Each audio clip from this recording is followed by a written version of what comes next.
Imagine the dread of finding yourself under Khabib Nurmagomedov and being mauled. Now add another 50 pounds or so, and you can begin to understand how the opponents of Alexander Romanov feel when they fight him.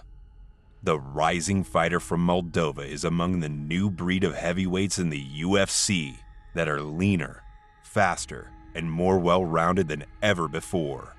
Fighters like Cyril Gane and Tom Aspinall rely on speed and technique rather than strength, and have already cracked the top 5 of the division, while Romanov is following in their footsteps. The Moldovan King Kong has proven to be a well-rounded fighter, but it's his outstanding wrestling that steals the spotlight. But this is not the control-heavy wrestling we've seen from so many freestyle stylists, but an offensive, juggernaut style that led to finishes in all but one of his wins. In his own words, Alexander Romanov likes sports and believes in God. He was born in the city of Comrat in Moldova and started wrestling at age 7. He did compete in the sport all the way to 2020 and made it to the Moldovan national team on a few occasions. But meeting Muay Thai coach Chessie Edward is what sparked his love for MMA, where he instantly had much more success than in wrestling. King Kong's early MMA career was a story of devastation. He ran through everybody local and signed with the UFC as an unbeaten prospect at 11-0. But before we get to that, let's first see some of his early work. Romanov debuted in 2016 in his home country under the Eagles FC banner and needed less than a minute to submit his opponent. At the time, Romanov relied almost exclusively on his aggressive wrestling. After finishing another opponent in the 3rd round and then scoring another rear naked choke win in Ukraine, King Kong was pitted against undefeated Yevgeny Golub. Romanov spent only 20 seconds to drive Golub to the mat and secure a mount, 20 more seconds of ground and pound worthy of his nickname, and King Kong earned his first TKO win. Romanov's 5th win came against an opponent on an 11-fight losing streak, but it deserves to be highlighted. It's not often you see 2 big boys go airborne and execute slams. The finish of the fight presented another fine rarity. The forearm choke Yuri Gerbenko was forced to submit to would later become a trademark technique of Romanov. For his 5th fight of 2017, Romanov had another guerrilla performance and another first-round finish. It was time for Alexander's first serious test, as he was given the chance to fight for the heavyweight title of Eagles FC. The test turned out to be tough only on paper. A quick dive into a double leg, a vicious barrage of punches, and Romanov is the new champion with less than 40 seconds passed on the clock. The champ did not waste much time and was back in action just a few months later with another first-round domination. Alex brought out his nasty forearm choke yet again. Left forearm across the esophagus and he's tapping out, that's it. Few submissions look as painful as this one, and luckily for us, this is not the last time Romanov applied it, but more on that later. In his next fight against Sultan Murtazliev, Romanov showcased a bit more of his improved striking. The whole fight was a showcase of all that is best about Alexander. Murtazliev had to endure being ragdolled, muscled down, and mauled for 3 rounds. Romanov also displayed improved striking and some truly impressive feats of agility unbefitting his less-than-ideal visual shape at the time. Sultan endured more than most other Romanov opponents, but the ending was still the same. Is that it? Referee is stopping this fight!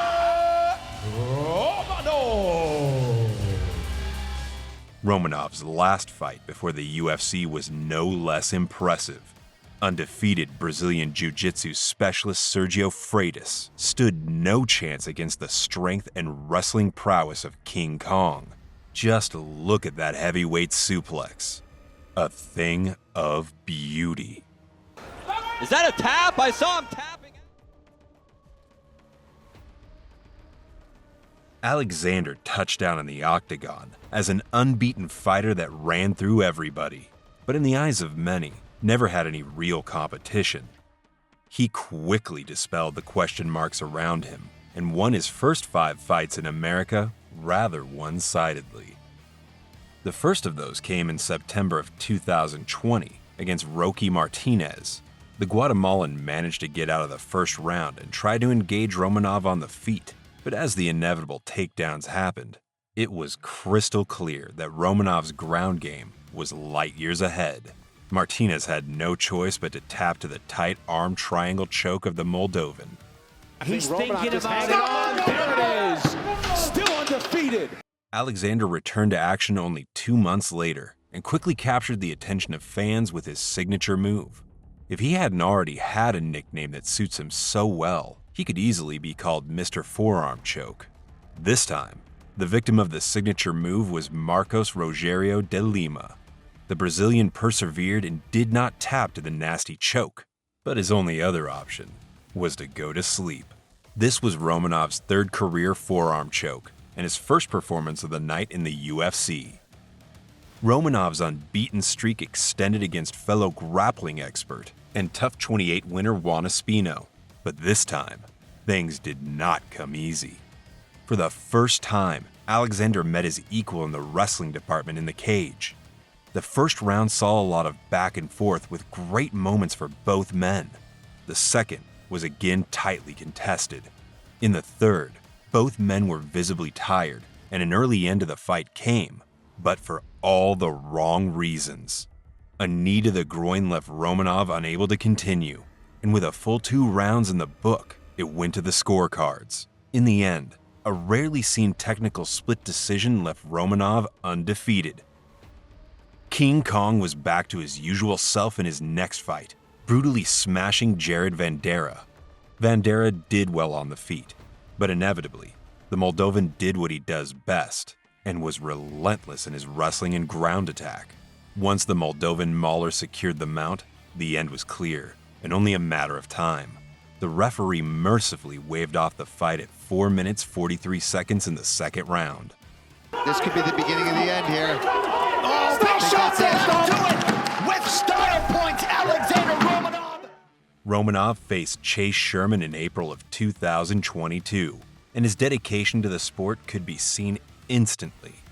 Not only did he get rid of his hair and beard, but he also shed more than 30 pounds off his heavyweight frame and looked leaner than ever. The loss of weight, however, did not seem to affect his gorilla strength in any way.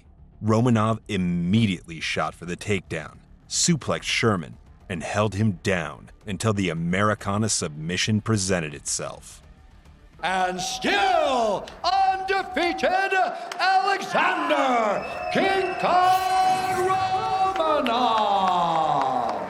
Alexander's latest and toughest test to date came at UFC 278 against Poland's Marcin Tybura, after the pair were scheduled to fight prior on multiple occasions. It would not take long until Tybura found himself slammed to the canvas, where he had to survive perhaps the most humiliating round of his career, landing 0 significant strikes for the first 5 minutes. The domination, however, took its toll on Romanov, and he was visibly tired in the second and had to strike with Marcin until he found himself on the bottom, a position we rarely see him in. King Kong was exhausted in the third, and it was largely Tybura who landed and did the damage. In the end, the fight could have easily and perhaps should have been declared a draw, but 2 judges saw it for Tybura, and Romanov had to accept his first career loss. Despite the setback, Alexander Romanov will likely use the loss to Tybura as a learning experience and come back even better. With that much power, technique, and determination, he definitely has the whole heavyweight division on notice.